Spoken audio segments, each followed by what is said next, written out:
thank you all for coming here to be with us today for our European Policy Day here on behalf of the Global CCS Institute. My name is Jarad Daniels. I'm the CEO. Again, thank you for your participation. We look forward to a really good conversation throughout the rest of the day. It is great to see people in person here. Hopefully, you know, there's time, and we should have time on the agenda for good, healthy conversation at the break and over lunch. I'm excited to be here. I'm, work usually from my dining room in Washington, D.C., so it's great to be out in person and meet you all. We've got an exciting program for you today, and hopefully I can help start that off and frame that. Just a quick housekeeping note, restrooms downstairs, fire egress here. There are no fire drills that are planned for today, so if there is an alarm, please act calmly and proceed accordingly. So again, thank you for coming. We've got, if I can get these slides to work, a packed agenda. I've got some quick introductory remarks and then we'll add a keynote address on from Börje Jakobsen of Northern Lights, who's the managing director. We will then have a networking lunch and good food right around the corner. We'll then dive into two panels, one on policy, and we've got speakers here from the UK-based government, from the US government, Tim Dixon from the IEA greenhouse gas program. We'll have a networking break and a good time to mingle and have conversation. We've got a book launch from some good colleagues from Imperial College London, and then we'll have a final panel on financing for CCS. So that's what's in store for us today, and again, hopefully we'll have good time for good, healthy, robust conversation amongst all of us. What I'd like to do is just take maybe 20 or 25 minutes and start off our conversation framing the global perspective of where CCS is today. For those of you that aren't familiar with the Global CCS Institute, we're a nonprofit think tank based in Australia, offices around the world. We've got about 40 staff members. It's a nice mix of engineers and geologists and policy, legal reg experts and people that do advocacy well. And our mission on behalf of our members, and our members are government and industry and NGOs and the finance sector and shipping companies. It's growing. We've got over 160 members now around the world. But our mission is to accelerate CCS deployment, right? And we do that through primarily focusing on our advocacy role, advocating the appropriate role of CCS alongside all the other options that will be needed to get us from where we are today to a more sustainable net zero future. We support that by catalytic thought leadership, right? How can we bring academically rigorous thought and analysis to key issues that are on the critical path to accelerating deployment? And then that is all supported by knowledge sharing and sharing global information and expertise on CCS. And that's what we're doing here today, right? To convene conversations, to bring all of us together, to frame the discussion appropriately, and then really to facilitate that robust discussion. And so that is our sincere intent for the outcome of today, that we will all learn from each other and really walk away more informed and better positioned to say, okay, how can we take what we learn, take these new connections, and make our jobs more successful, accelerating CCS. So at high level, I like to start off most conversations with the fact that CCS is an absolutely essential tool for reaching net zero. All the global climate assessments and math say this is to be the case. It's important to frame it in the proper context, right? CCS alongside all the other options that are going to be required to get us from where we are to where we want to be. And pick your framing, whether that's 2 degrees, 1.5, net zero. CCS, all the math says, all the models say, needs to be a part of that solution. It certainly enables the low cost, path toward that solution set. We need to do as much as we can efficiency across the board in terms of, energy demand and energy generation. Absolutely dial in as much renewable energy and wind and solar in the stationary power sector, nuclear and other low carbon technologies where those are societally acceptable. Right? As we drive in to electrify as much as we can in terms of aspects of society. If you believe, and I know there's a great conversation here in Europe, where hydrogen could be a pathway to decarbonize some of these hard-to-abate sectors, that's another good purpose for CCS in some regards.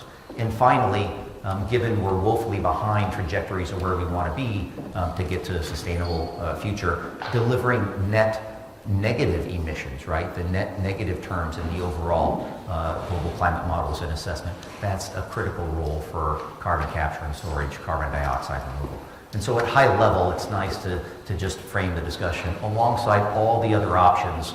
These are where I see as really the primary, roles that CCS needs to play. It varies region by region, but globally, this needs to be in the gigaton per annum scale.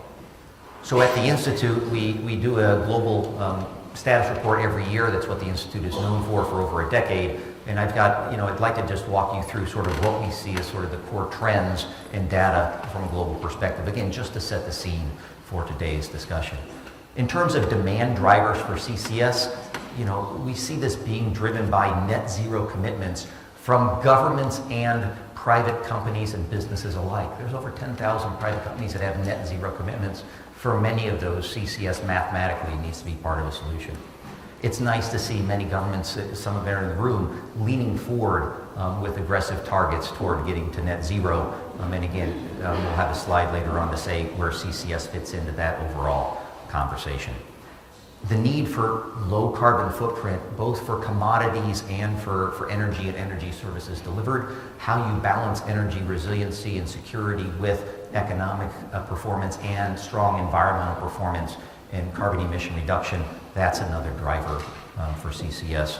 And again, balancing all of that progress with making sure that everybody across society is along for the ride, ensuring a just transition. I'm sure we'll hear from that from my colleague Brad Crabtree from the U.S. Department of Energy. This is a large part of the Biden administration push to make sure that's in balance. I know that's a healthy part of the conversation here in Europe as well.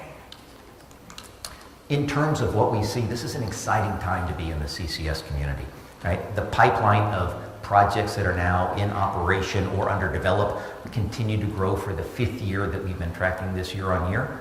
The capture capacity, if you add all those up on a capacity per annum basis, increased 44% year on year.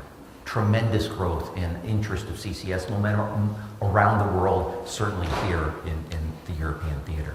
We see policy and funding support for CCS continue and exponentially grow. That'll be part of our policy panel conversations. Clearly, from where I come from, some game changers in terms of laws and regulations and drivers at a federal level. Great policy momentum and support here in Europe and in other regions. There's progress that we've seen on a project level in the Asia Pacific region, in the Middle East region, and elsewhere, and we'll unpack that a little bit. Having said all this momentum, all this progress, that's wonderful. We look forward to supporting that moving forward. We're still globally woefully behind where we need to be in terms of meeting our climate targets and objectives. And for CCS, right, the real question is how do we get from where we are now, which is on the order of 40 million ton per annum of carbon captured and stored, to the gigaton scale, right, in the coming few decades. So at high level, again, according to our global status report, here's the growth on a chart. The red bars at the bottom are the operational plants. There's 30 plants globally capturing slightly more than 40 million metric tons per annum. And you can see here, hopefully, the beginning of a large exponential curve in terms of projects in advanced development and in construction. Graphically, this is where all the action and activity are. In the United States and in Canada, much great installed infrastructure, robust, durable regulations that have been methodically walked forward for well over a decade. So clearly a lot of activity there, healthy in a good way. A lot of activity, as you can see, operationally in other regions of the world as well. There are 26 countries now with operational commercial CCS or direct air capture facilities, and that number is growing all the time. In terms of the current status, we've added 4 new facilities in operation during this past year. This includes the first commercial direct air capture project, the Orca project up in Iceland, post-combustion on gas facilities as well. The 4 additional projects, as you can see, are in Canada, China, Iceland, and the US. The one in China just started up, Sinopec's Huailou project in August, the first megaton per annum capture project in China. China Huanong has another project they're planning to operationalize in the next year or year and a half on the 1.5 million ton per annum scale. So starting to see good positive motion there. When you add up all of the new developments over the past year, 75 million ton per annum of capacity added to the projects in the pipeline. And we've seen broader countries engaged, right? Historically, strong leadership from the US, the UK, Norway, lots of countries that have progressed CCS methodically up until now. We're seeing that broaden. More countries are engaging in developing projects and developing supportive and driving policies. In terms of facilities in development, these are the other colored dots on the map here. Again, tremendous interest in progressing CCS projects in North America, both in the United States and in Canada, supported by some strong policy updates there that I'll have more details on and will be part of our discussion on our panel after lunch. Tremendous forward growth in projects and project interest here around the North Sea and in Europe, which is wonderful. Great interest in the Middle East as well, where you can think about larger scale projects and networks is a preferred method there. And then a tremendous amount of interest and activity in developing Southeast Asia and in Australia too. So again, just graphically, a lot of good forward progress going on. 61 new facilities added to the Institute's data set. In terms of some high-level trends we've sort of seen the evolution of storage away from enhanced hydrocarbon recovery or enhanced oil recovery toward more dedicated geologic storage in saline reservoirs for the sake of climate change mitigation. So if you look at the 30 projects that are operating today globally, 21 of those use the CO2 for enhanced recovery. Only 9 are pure saline reservoir injection plays. Right? We see that shifting. Of all the projects that are now in various forms of development, 70% of those projects being considered are focused on dedicated geologic storage for the sake of climate change mitigation. So this is a trend that we expect to continue. It's certainly consistent with all of the climate math and the need for CCS to be part of that all-of-the-above solution. We also see the size and scale of individual projects growing. Economy of scale, we would expect that trend to continue as well. We've seen tremendous movement forward in terms of infrastructure development and shared infrastructure development in a number of regions globally. Networks, where hubs and clusters, from another way to describe this. We see this as a way to enable better economy of scale, to better de-risk overall operations for CCS projects. Many regions of the world are looking to build CCS networks. Many policies are being tuned to help develop and help deploy and accelerate deployment of CCS networks. This is a trend that we see continue. We hear, and we'll have a keynote speaker here, talk about all the great work and leadership from Norway in terms of the infrastructure that they're building to drive and catalyze development of getting CCS to scale with storage in the North Sea and the Norwegian waters.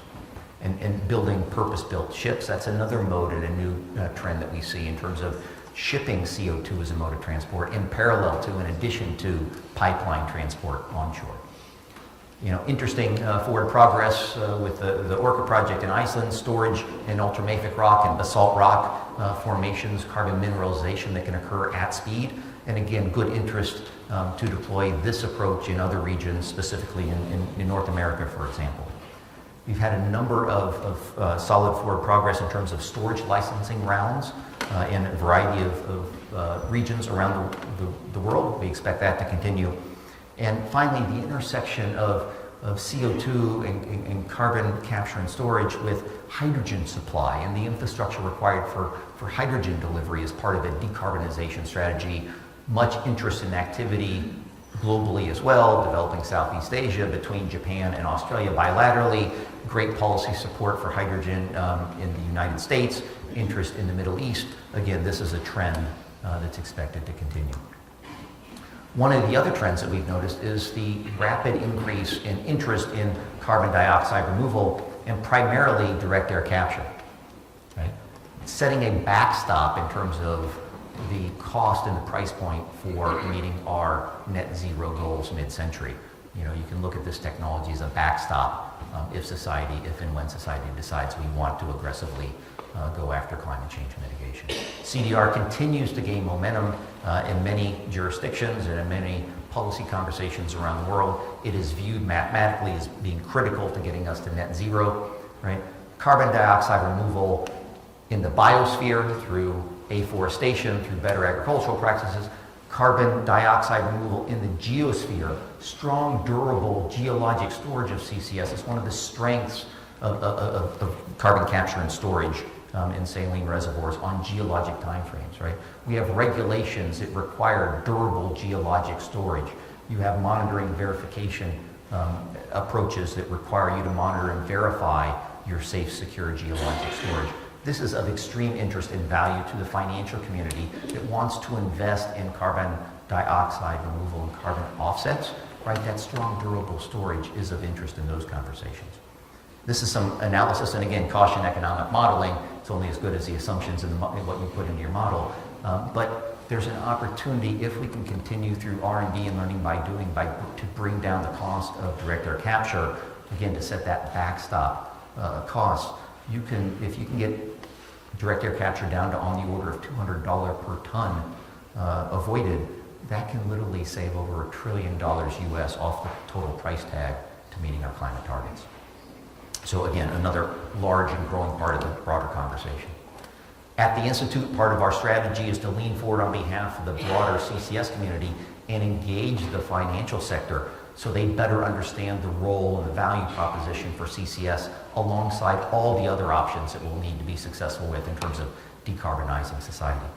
Right? Traditionally, governments do a great job of getting the first mover, the first demonstration projects out there. That's not going to get us to scale to the gigatons of CCS deployment that are required. Okay? And so finding ways with government support to spur private finance and private sector investment is key and critical to our success. Right? Talking about how CCS can be part of and appropriately treated in the various taxonomies that are emerging. I know it's explicitly included here in the EU taxonomy, but coming up with common principles to have a consistent approach globally, that would be in our best interest to help deploy and accelerate deployment of CCS. Carbon markets, right? Having CCS appropriately treated in carbon markets, right? Both compliance markets and voluntary markets is becoming more and more important. And on behalf of the Institute, we've been leaning forward into those conversations with the broader financial community. How CCS is treated in ESG reporting schemes has room for improvement. My colleague back here in the back, Ian Havercroft, who leads our policy, legal, regulatory work at the Institute, put out a publicly available piece not too long ago in terms of what we would suggest would be a good move to advance how CCS is treated in those broader ESG conversations. There's still more work for all of us to do as part of the CCS community, but more broadly, driving that engagement in the financial sector and getting CCS be more part of that conversation, that's a large part of what we do, and again, another trend that we see moving forward. So those are some of the key trends. Just very quickly, I'd like to give you a high-level view, maybe fly by the various regions of the world, just to give you an appreciation of all those dots on a map. In the United States, and again, colleague and friend Brad Crabtree, Assistant Secretary of Fossil Energy for Fossil Energy Carbon Management at Department of Energy will be on our panel after lunch. The Inflation Reduction Act is a game changer for all forms of climate change mitigation in the United States, including CCS. And I'm not going to read what's on the slide here, but tremendous improvements. There are literally well over 100 million ton per annum of additional projects that are now financeable just because of this law and because of the fact that the United States has durable policies and regulations and infrastructure that already exists. My neighbors to the north in Canada, CCS strategy is under development. They, in their federal budget for this year, included a CCUS investment tax credit modeled loosely after the one in the United States. They learned from some of the lessons that the U.S. learned over the last decade and made some improvements in the way that they have implemented the tax credit. 60% fully refundable tax credit for direct air capture, 50% for point source capture, 37.5%, 3/8 for the transport and storage or use. And the kicker is they said those are the tax credits that are available between now and 2030. After that, we're going to cut it in half. So you should really think about accelerated progress here. Right? As a former policymaker, what a great mechanism there to spur action in the near term, which is absolutely required. In Europe, and again, I don't need to tell many of you this, you know this far better than I do, tremendous activity and increase in activity and momentum here in Europe. More than 70 facilities are now in various stages of development, almost doubling the number that we saw in our data set from last year. You know, the Innovation Fund and the couple of rounds are now supporting 11 CCS and CCU projects. In the Netherlands, the SD++ allocated 2 billion euro to subsidize capture facilities around Rotterdam. In Denmark, and Denmark is not here today because of the election, I understand that the current government, I believe, is going to continue forward, but it's been fascinating to watch from my side of the pond how quickly the shift has been from being CCS skeptic or CCS agnostic to fully supportive of CCS as an absolutely essential part of Denmark's sovereign approach and strategy to decarbonize and meet their commitments. And now they're allocating over 5 billion euro for projects over the next 10 years. It's just been tremendous to see that amount of progress. That's a great example of things we'd like to see, and we need to accelerate that as much as we can going forward. And we have colleagues from BASE that'll talk as part of our panel, but again, great activity going forward here in the UK. And it's just one of the strongest bilateral partners, alongside Norway perhaps, from the US in terms of our CCS work over the years. I had my former DOE hat on perhaps for that comment. But tremendous action here, and it's great to see the leadership. And we were talking at the earlier member session of how do we leverage that to help countries that aren't as far along as the UK is to really accelerate progress in terms of deployment. European Union, strong leadership in this field as well. Again, climate neutrality by 2050 as a binding target is a great forcing function for all forms of forward progress. Networks, we see this from our perspective as absolutely critical to deployment broadly in the European context. It's interesting to see that integration between CCS and the infrastructure required there and hydrogen infrastructure development here in the European context as well. We'll have conversations in terms of how does shipping fit in terms of storage in the North Sea. And I know Norway and the UK have strong, and Scotland have a strong interest in that regard. It's also nice to see policy treatment of carbon dioxide removal being part of the broader European conversation. Again, 2 calls awarded, I believe 11 projects. What's nice on the take home here is, again, the breadth of countries that are involved, the breadth of application for carbon capture and storage involved on hydrogen, on chemicals, and bioenergy, cement production, absolutely critical to decarbonize cement. And again, these hard to abate industrial sectors, steel and cement, the built environment in which we live, right? The only way we can have those deep decarbonization of those industries is through application of CCS, and it's nice to see that as part of the European discussion. In terms of Middle East and North Africa, again, great momentum and great interest in CCS as part of their decarbonization strategies going forward. Currently, 3 of the 30 projects in operation at scale are in the Middle East, including the Al Rayada facility on Emirates Steel, which is the data point in the steel industry that is setting the pace. Right now, those 3 projects are capturing on the order of 3.7 megaton per annum. I expect exponential growth in the Mideast to do projects at scale in the tens of millions of ton per annum realm in the near future. This has been driven by policy, by international market expectations, by net zero commitments, by carbon markets that a number of the Middle Eastern countries and ministries are setting up. Much activity in the Middle East. It is very, very difficult to, on one slide, describe all of the action and activity in CCS in the Asia Pacific. A Herculean amount of work going on there. Again, China, it is explicitly in their national policies and strategies. Japan, we've got a team of 4 folks at the Institute in Japan. Great, strong leadership on all forms of CCS, and collaboration in the Asia-Pacific region continues from our Japan METI, Ministry of Environment at a government level, all of Japan industry working together. Interesting to see how CCS is being part of the conversation in developing Southeast countries. In Indonesia, the focus in many of these countries remains on economic development and lowering their carbon footprint. And so Indonesia's been moving forward perhaps more than others in terms of regulatory frameworks. They seem to be one of the pacing countries in that region. In Malaysia, talking about how to develop storage hubs in that shared common infrastructure that will be required. Shipping CO2 as a mode of transport is a large part of the Asia-Pacific discussion. And in Australia, much conversation there. Their politics change perhaps about as frequently as mine in the United States at high level, but we are actively engaged in policies to advance deployment in Australia. CCS can now be eligible for financial returns through their emission reduction fund, and there's good work and sort of progress on projects in Australia and also policy work at the state level and at the federal level. Internationally, from my view, all CCS deployment in the near term is going to be policy driven. You need durable regulations before anybody in the private sector is going to invest in any of these projects. And so this is really, how do we harness all of this global expertise and apply this to accelerate CCS globally?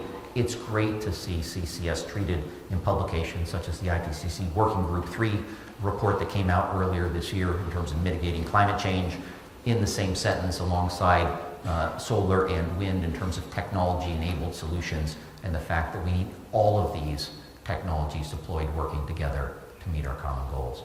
21 countries have now included CCS explicitly in their nationally determined contributions in their NDCs. We expect that to grow going forward. When you look at over the long-term low-emission development strategies, CCS is included in 80% of the countries that have submitted those documents. More broadly, we see a trend toward closer regional cooperation around CCS, again, taking advantage of that economy of scale and the desire for that shared common infrastructure. Here in Europe, around the North Sea, around various countries in developing Southeast Asia, around the Middle East as well. At high level, and trying to summarize all of this, just as an update of what's transpired over the last year, this requires all of us working together to get this done, to get from the 40 million metric ton per annum to the gigaton scale by early next decade, and then to multiple gigaton scale. The IEA World Energy Outlook just came out. They're over 6 gigaton per annum in 2050. We clearly need to define the role of CCS and carbon dioxide removal in meeting our national climate strategies, right? That is a solid role for government and government leadership, but to set plans and coordinate and communicate how CCS fits in, that's on all of our plates and shoulders to be advocates for that conversation. We need to create long-term high value on the durable geologic storage or the permanent storage of CO2, right? Support the identification and appraisal of the storage opportunities and resources. That takes time, especially in the developing realm. We as a global CCS community need to help and accelerate that now. That is clearly a critical step to getting broad gigaton scale commercial deployment. Specific laws and regulations. There are some countries and governments in the room where those exist wonderfully and well. Others are still in various stages of development. We all need to work together to accelerate the formation of laws and regs that allow that investment. Opportunities for networks and growing that economy of scale and de-risking operation is, again, critical path to realizing global deployment, again, at that gigaton scale. And finally, this is only going to work if financial investment flows to CCS, and that conversation needs to continue with the broader financial community. So this is going to require all of us working together. Again, the challenge is over 100-fold scale up from where we are to where all the climate math and models say we need to be. There's a role for government to set that durable policy. There's a role for industry leadership to build, own, and operate these technologies, to learn by doing, to drive down those technologies and engage the financial sector. There's a role for academia to continue through R&D to improve the technologies and to build the next generation that are going to come after us, to continue this forward progress. So with that, hopefully I've given you a global overview of the data as we see it, the trends we see it, and sort of a quick look around the various regions of the globe. Our status report highlights are available now. The full report in PDF will be available on the website very, very soon, probably in a week or so. And again, we look forward to good conversation. So with that, hopefully I've set the scene. I'd like to actually now shift to our keynote speaker, Jarad Jakobsen from Northern Lights, is going to come and tell us some of all of the fine work and activity going on in Norway. Please.